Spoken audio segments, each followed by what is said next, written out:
जय हिंद बच्चों, welcome in Hindi class and I am your Hindi teacher Pooja Maurya. बच्चों, आज मैं आप सबको हिंदी नवनीत का देता ज्ञान हमें अखबार पाठ पढ़ाऊंगी। प्रस्तुत पाठ में संवाद के माध्यम से हमारे जीवन में अखबार के महत्व के बारे में बताया गया है। बच्चों, इस पाठ में पापा, मम्मी व उनका बेटा आदित्य ये तीन पात्र हैं जो आपस में संवाद करके अपनी अपनी बातों को एक दूसरे के सामने प्रस्तुत कर रहे हैं।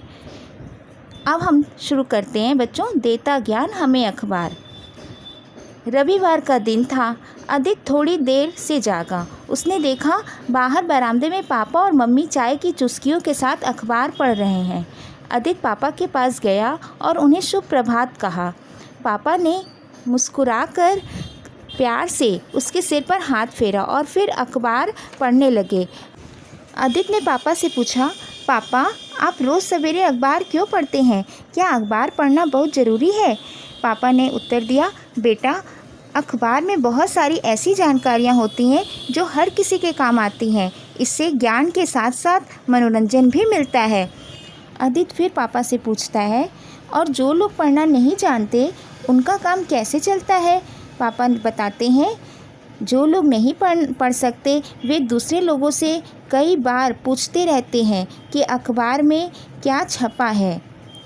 आदित्य बोलता है, अच्छा पापा एक बात बताइए, आखिर अखबार बना कैसे? पापा आदित्य को अखबार के बारे में पूरी जानकारी देते हैं। वे कहते हैं, अखबार की कहानी जानने के लिए हमें आज से 500 वर्ष पीछे जाना होगा। अखबार सबसे पहले जर्मनी में बना। वास्तव में यह अखबार हाथ से लिखा गया एक कागज़ था जिसमें मौसम की जानकारी, चीज़ों के भाव और ताज़ा घटनाओं की सूचना थी। फिर आदित्य पापा से पूछता है, यह सब बातें तो आज के अखबार में भी होती हैं ना पापा? पापा बोलते हैं, हाँ वास्तव में अखबार का काम ही है जानकारी देना, लेकिन आज जो अखबार छपते हैं उनमें तो सभी के लिए कुछ न कुछ काम का होता है। आदित्य बोलता है, मुझे तो बच्चों का कोना बहुत अच्छा लगता है पापा, और मेरा मनपसंद कार्टून भी अखबार में आता है। मम्मी ने बोला, मुझे अपने मनपसंद टीवी कलाकारों के बारे में अखबार से ही पता चलता है। उनके असली नाम क्या हैं और वे कहाँ रहते हैं। पापा अखबार के बारे में महत्वपूर्ण जानकारी देते हुए कहते हैं, तुम्हें यह जानकर आश्चर्य होगा कि सबसे पहला जो अखबार छपा था उसमें केवल 3 पेज थे और वह पुस्तक से भी छोटा था। आदित्य हंसने लगता है, इतना छोटा सा और केवल 3 पेज? आदित्य को बहुत आश्चर्य होता है। तब पापा उसे बताते हैं, हाँ बेटा यह बिल्कुल सच बात है। उस समय कागज़ बहुत महंगा होता था और छपाई के कार्य में बहुत परिश्रम की आवश्यकता होती थी। आदित्य पूछता है, हमारे देश में अखबार कब छपा? पापा उसे बताते हैं, हमारे देश में पहला अखबार कोलकाता में एक अंग्रेज ने छापा था जिसका नाम था बंगाल गजट, और हिंदी के पहले अखबार का नाम था समाचार सुधा वर्षण। आदित्य फिर अपने पापा से पूछता है, लेकिन पापा एक बात बताइए, आज तो टीवी पर सारे दिन समाचार आते रहते हैं जिसमें हम देख भी सकते हैं, फिर अखबार की क्या आवश्यकता है? पापा उसे बताते हैं, टीवी पर समाचार आना उन लोगों के लिए अच्छा है जो पढ़ नहीं सकते, लेकिन ज़रा सोचो अगर बिजली न हो तो समाचार कैसे देखोगे? फिर अखबार में कोई काम की जानकारी हो तो तुम उसे संभाल कर रख सकते हो और आवश्यकता पड़ने पर फिर से पढ़ सकते हो।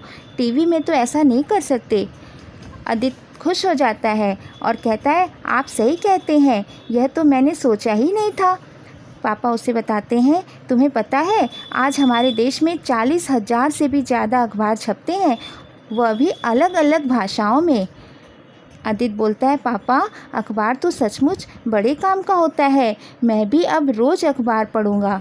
पापा उसे शाबाशी देते हुए बोलते हैं, शाबाश, इससे तुम्हें नई नई जानकारियाँ मिलती रहती हैं और आगे चलकर ये सब जानकारियाँ तुम्हारे बहुत काम आएंगी।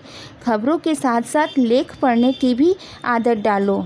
आदित्य बोलता है, ठीक है पापा, लाइए 1 पेज मुझे भी दीजिए, आज से मैं भी प्रतिदिन अखबार पढ़ूँगा।